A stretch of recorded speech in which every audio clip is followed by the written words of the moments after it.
guys, welcome to episode 15 of how we build a 5-story building.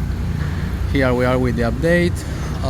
Last week we erect the columns, and we start putting the beams that are attached to the columns and attached to the embedded plate inside the concrete beams. That's all the framing for the first floor columns. That is going to be the second floor.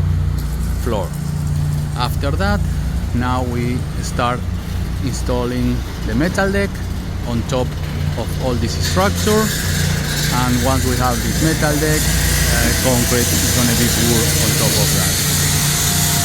You can see now we're in the middle of the process of installing the metal deck, and here we already have metal deck installed.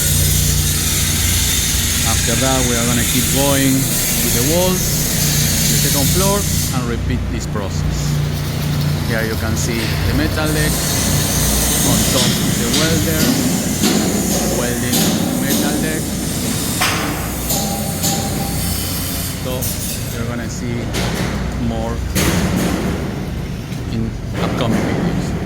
So please subscribe to the channel, give us a like, hit the notification bell for more updates on how we build a 5-story building. Thanks for watching.